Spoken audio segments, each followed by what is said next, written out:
What's up, guys? Welcome back to Venture Dave. What we're going to talk about today is how do you make a video when you just don't have any ideas? I'm sure you're all a little curious about that introduction. Don't worry, we're going to get to that. But we've all been there, where you're sitting around and you're just struggling to come up with an idea for a video. I think it's especially true in this kind of situation we got going on, where you're really not supposed to leave your house that much, you're really not supposed to go out and be with other people, so you're kind of stuck in what you're able to do and where you can go, and limited to essentially kind of what's around you. Maybe you just can't come up with any ideas. Or you had a great idea and you had plans to go make a video, but you can't do it anymore because something gets in the way. For example, let's say, hypothetically, you're supposed to be on a plane right now traveling, but that got canceled because the global pandemic is destroying the world as we know it. Thanks, Obama. Either way, it can be extremely frustrating when you just can't come up with any ideas that seem to be working. So the first step is coming up with that initial topic. Now here's the thing, it doesn't matter what you choose. You could literally make a video about anything and people will watch it as long as it's kind of engaging and interesting along the way. Some things that might help is think about stuff that people might be looking for. How-to videos are a good start because, people are always searching about how to do something, and chances are there's probably something around you or your house that you can show someone how to do. Another thing to keep in mind is you really don't want to have to put all that much effort into this. You don't want to have to go out and do a bunch of research to learn about a topic in order to talk about it. So try picking something that's, kind of loosey-goosey, something that you can kind of just make up as you go, and something that no one can really dispute all that much because it's kind of really just opinion-based anyway. So once you've got that topic in mind, you gotta be thinking about that attention step. How are you gonna grab someone's attention and keep it throughout the whole video? Because here's the thing, remember, you have no idea what you're talking about, right? You literally just pulled whatever topic out of just nowhere, out of thin air, and you're just rambling, you're just chucking garbage, you're just vomiting literal garbage just coming out of your mouth at the screen. And hopefully people stick around, not because it's informative or even remotely useful, but because it's engaging and they want to see what happens next. So the key and the goal really becomes, how do you make an entire video and keep people's attention without the viewer ever realizing you have nothing important to say? And there's a few really easy ways you can do that.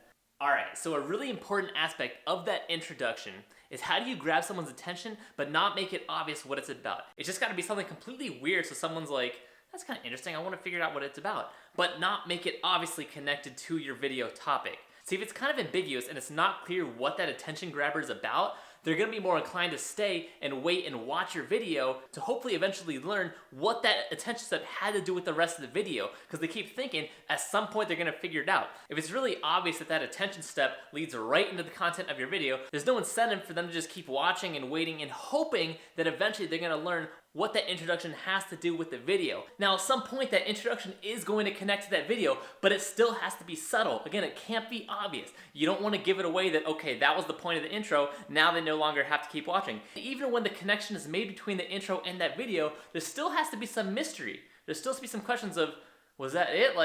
I still don't fully understand why those were connected. That way, they're still questioning and they're still wondering, is there more to this video that they're gonna figure out?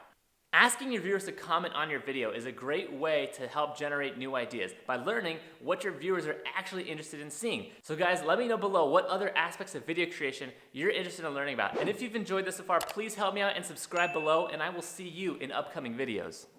Alright, again, remember, chances are you're gonna have no idea what you're actually talking about. How do you keep people engaged? You gotta constantly be changing camera angles. That way, even if what's coming out of your mouth is total garbage and not interesting at all, at least you'll have constantly changing visuals that are changing on a pace fast enough that people are just getting hit with all the stimulus and they're like, oh, and they just keep watching because the pace is fast enough and it looks like there's a lot more going on in your video than there actually is.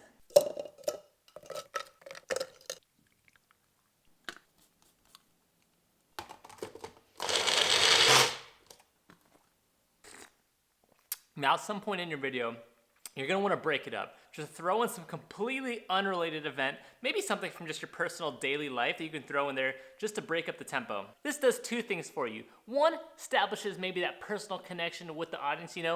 I too am a human being, I drink smoothies. And two, it gets something for the audience to refocus to. Maybe they were getting bored, what you had to say was really stupid, didn't make any sense, was just dumb. Now they're focused, they're re-engaged because something completely new just popped up. Smoothie, what is that? Huh? Now you've got their attention again. So as you're talking about all these different points and including all these different aspects into your videos, you gotta keep a couple big things in mind. Number one, remember, you likely have no idea what you're talking about. You just picked some random topic out of the air because you needed to make a video.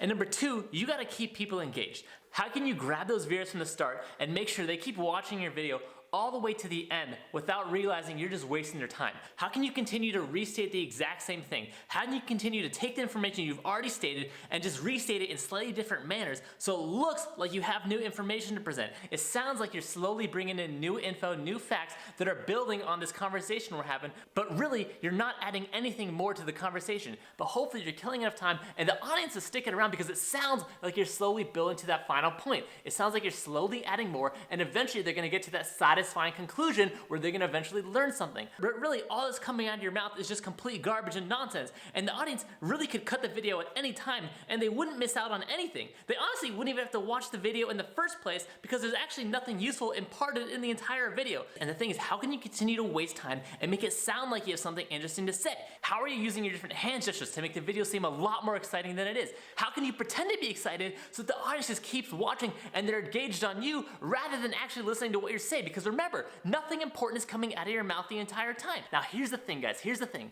Eventually you're going to look at your footage. You're gonna look at the footage that you've captured and you're gonna see how much time you've used, and eventually you're gonna realize you've wasted enough time, you've bought enough time, and you're satisfied with how long the video is, and you can kind of just end it.